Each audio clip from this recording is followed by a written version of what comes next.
This is me, Christian Smith, and I wanted to show you this puzzle box that I have right here.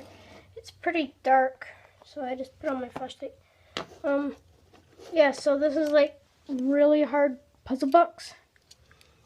So what you do is you take this piece off, and you can't open anything, you can't twist anything, you can't push anything, you can't pull anything.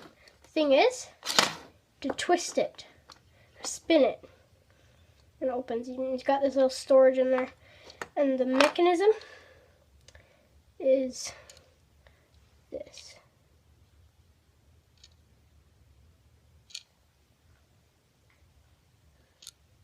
Yeah, so it's got these two studs and things, and they close. You should know the mechanism. Okay, and even to put it back, spin it,